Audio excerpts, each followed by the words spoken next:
레위기 19장 2절 말씀입니다. 너는 이스라엘 자손의 온 회중에게 말하여 이르라. 너희는 거룩하라. 이는 나 여호와 너희 하나님이 거룩함이니라. 오늘 말씀의 제목은 구별된 삶입니다. 구별된 삶.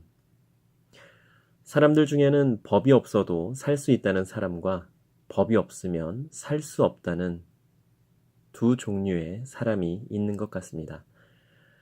나는 어떤 사람입니까? 법이 없어도 살 수 있는 사람입니까? 아니면 법이 없으면 절대로 안 되는 사람입니까?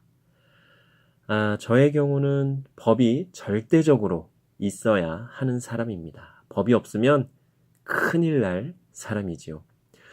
법 얘기가 나왔으니 질문을 한번 드려보겠습니다. 성경에서 이 법에 대해서 자세하게 나와 있는 말씀은 어느 말씀일까요? 예, 그렇습니다. 레위기입니다. 혹시 레위기는 성경의 이름에서처럼 레위인들에게만 주신 말씀이 아닌가 하고 생각하시는 분들은 설마 안 계시겠지요.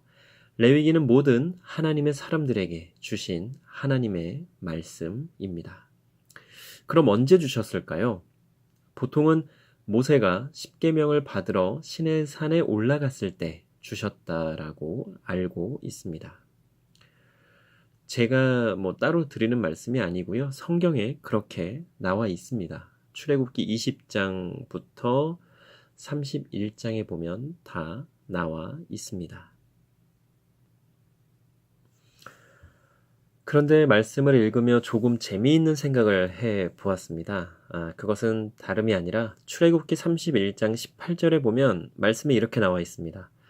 여호와께서 시내산 위에서 모세에게 이르시기를 마치신 때에 증거판 둘을 모세에게 주시니 이는 돌판이요 하나님이 친히 쓰신 것이더라 라고 말입니다.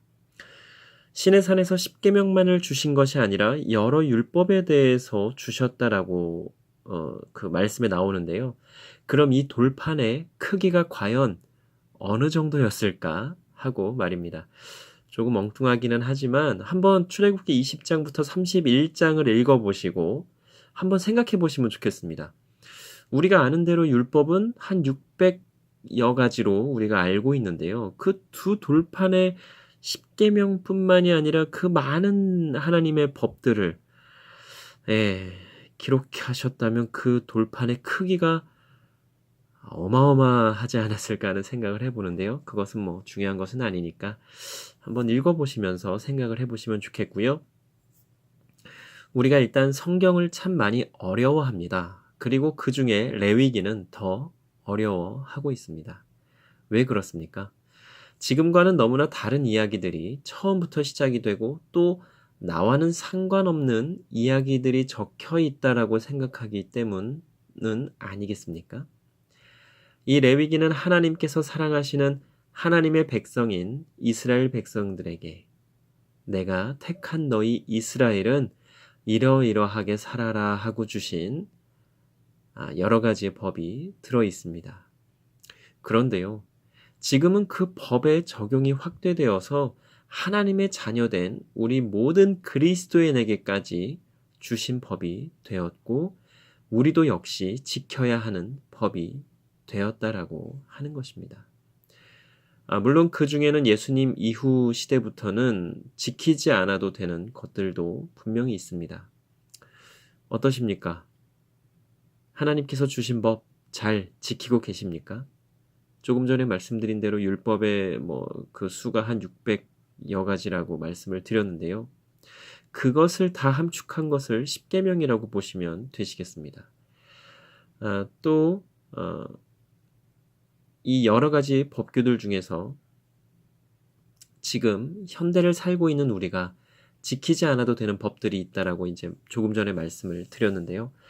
그것은 예를 들면 다른 것은 아니고요. 동물의 희생 제사로 드리는 번제와 같은 것들입니다. 또 곡식으로 드리는 제사인 소제, 즉 화제 같은 것들은 불로 태워서 드리는 이러한 제사들은 지금은 드리지 않아도 되는 상황이 된 것이지요.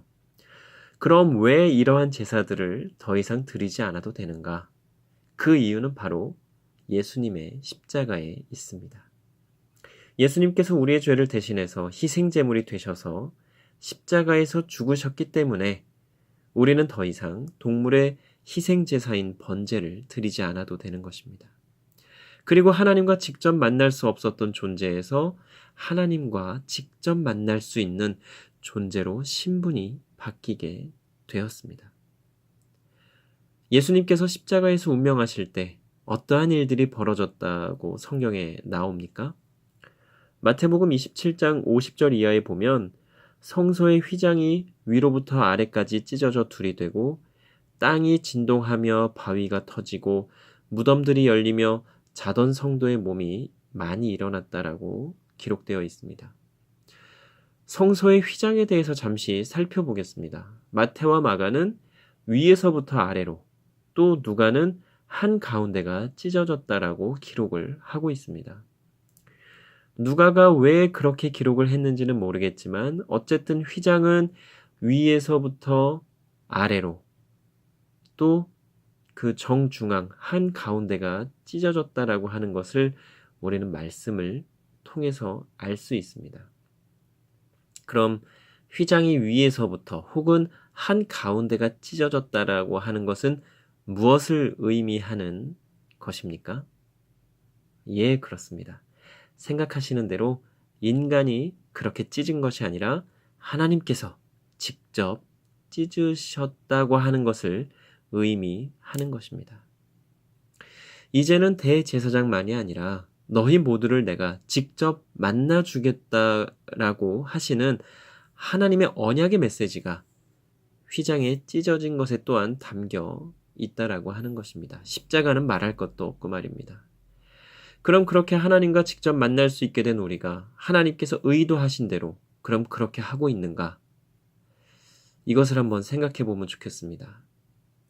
물론 성경에 보면 구약 시대에도 신약 시대에도 초대교회 시대에도 하나님을 직접 만난 사람들은 그다지 많아 보이지 않습니다. 그것은 어쩌면 일일이 다 기록을 하지 않은 이유일 수도 있고 진짜로 그 사람들만 만나 주신 것일 수도 있습니다. 그러나 다 기록을 하지 않은 것으로 생각을 하시면 조금은 편하실 겁니다. 예를 들면 이런 겁니다. 가인과 아벨의 이야기에서 가인과 하나님께서 직접 이렇게 대화를 하는 내용은 나오지만 아벨과 하나님과의 대화 내용은 나오지 않습니다. 그럼 아벨은 하나님과 대화를 하지 않아서 그랬을까요? 생각하기 나름이겠지만 이러한 부분은 각자의 상상에 맡기겠습니다. 중요한 것은 내가 직접 하나님을 만날 수 있게 되었다라고 하는 것입니다. 그럼 하나님과 직접 만난다는 것은 무엇을 의미하는 것일까요? 어떻게 해야 하나님과 직접 만나는 것일까요? 바로 성경입니다. 내가 하나님의 말씀인 성경을 직접 읽은 성경 말씀을 통해 하나님의 음성을 듣고 나를 향하신 계획과 뜻을 깨닫는 것입니다. 그리고 성경을 통해 하나님께서 나를 얼마나 사랑하시는지에 대해서 아는 것입니다.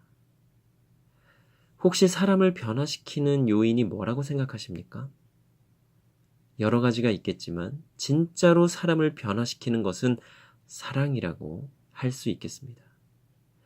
나를 향하신 하나님의 그 크신 사랑을, 그 깊으신 사랑을 깨닫게 된다면 변화되지 않을래야 변화되지 않을 수가 없는 것입니다. 레위기만 읽으면 사실 하나님께서 나를 얼마나 사랑하시는지에 대해서 잘 알지 못할 수도 있습니다. 말씀 자체가 너무나 어렵기 때문인데요. 그리고 또한 익숙하지 않아서 잘 몰라서 그럴 수 있습니다. 그러나 분명한 것은 하나님께서 일부러 복잡하게 어려운 말들로 여러 가지의 법규들로 우리를 괴롭히기 위함이 아님을 우리는 이미 잘 알고 있습니다. 누가 뭐라고 해도 하나님께서는 나를 엄청나게 사랑하십니다. 그 이유는 다 알고 있는 대로 지금 우리가 살고 있는 이 지구이고 예수님이고 십자가이고 지금의 나입니다. 그리고 레위기에도 충분히 나를 향하신 하나님의 사랑이 나타나 있습니다.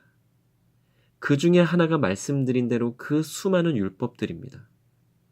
구체적으로 보면 레위기 1장 2절에 한번 보겠습니다. 1장 2절을 너희 중에 누구든지 여호와께 예물을 드리려거든 가축 중에서 소나 양으로 예물을 드릴지니라 라고 말씀하고 있습니다.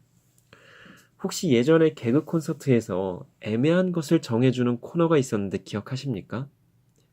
그와 비슷하게 이스라엘 백성들이 무엇을 어떻게 해야 하는지 모르거나 애매한 것들을 하나님께서 아예 정해주신 것입니다. 이것이 얼마나 감사한 것인지 아시는 분들은 아실 겁니다. 많은 부교육자분들이 어려워하는 것 중에 하나가 담임 목사님들께서 어떠한 일을 하실 때에 이것도 좋고 저것도 좋고 뭐 이렇게 말씀하시는 경우가 있습니다.